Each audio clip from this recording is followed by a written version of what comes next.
What's up, guys? It's another Adonis review today with me, Adonis, here to give you some insight on Super, or I guess just Mario Party Superstars.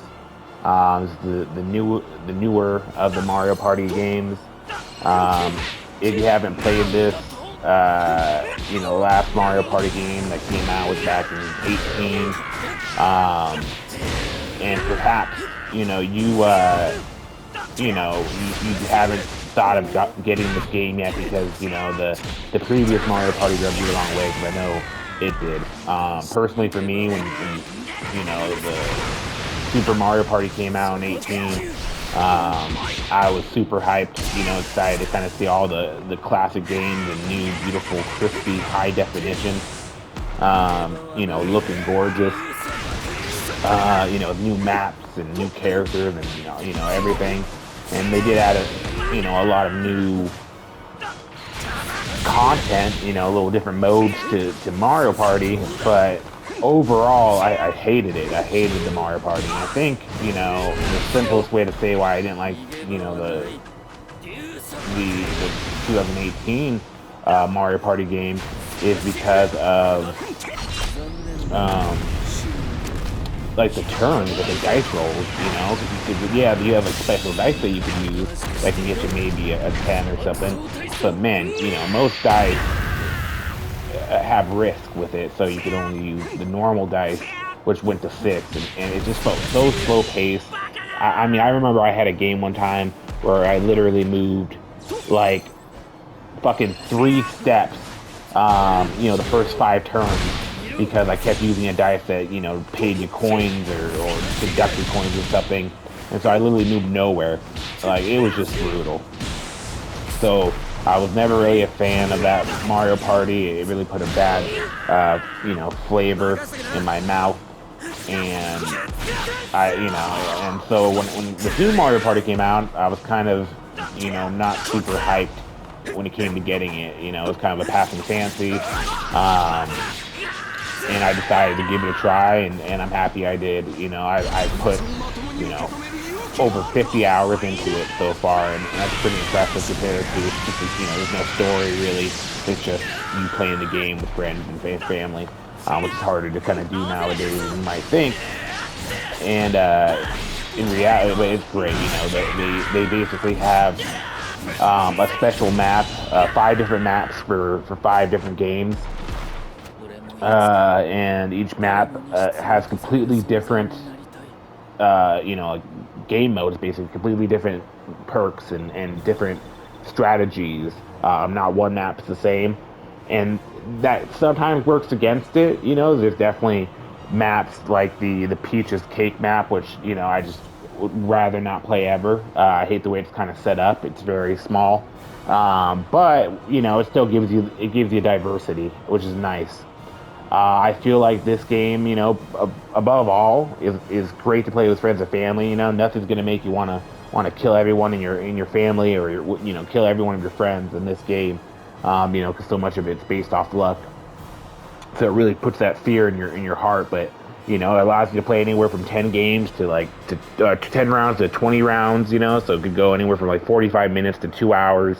You can change the way you get stars, so it's not just like the weird loopy rules they have now in the past one, where you get stars by landing on Bowser's space too many times. It's just like, well, I guess I fucked up that I didn't land on Bowser. You can change it from that, the newer way you get stars, or the classic original ways, where you're just rich, or whoever won the most mini games or what have you. So the customization's awesome. You can, and the mini games are fantastic. I think there's over 100 mini games, and literally there's probably only 10 at most that I could do without.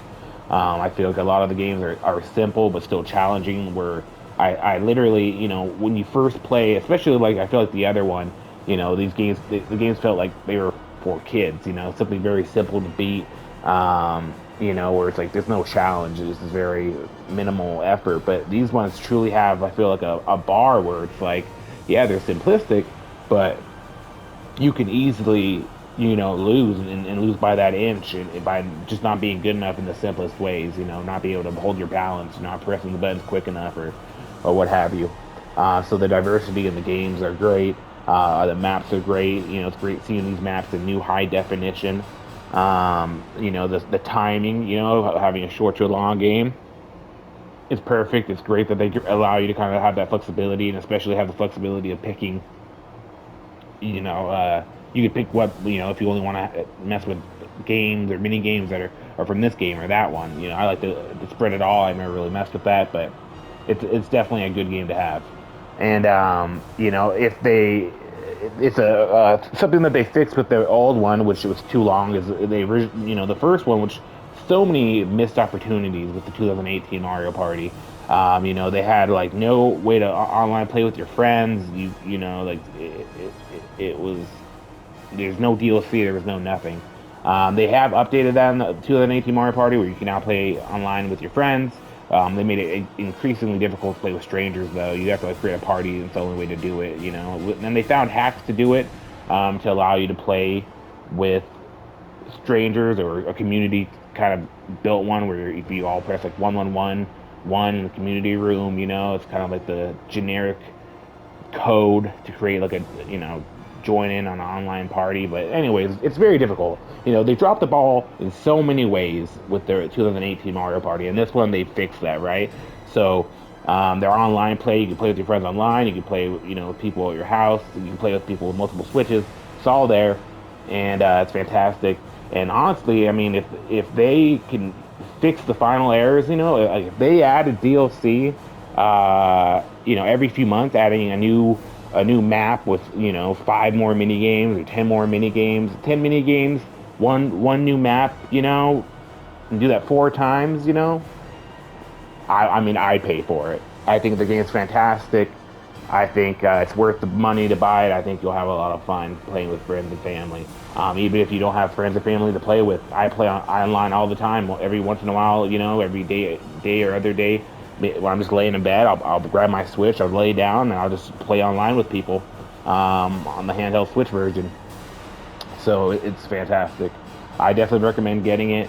Everyone knows with Switch games, it's very difficult to get it at a good price. It's always going to be like that, unfortunately. So I'd say, the luckiest you could probably cop it, $35 maybe, 35, $40. You'd be lucky to get it. If you see it at that price, I'd snatch it. Um, but usually that's tough.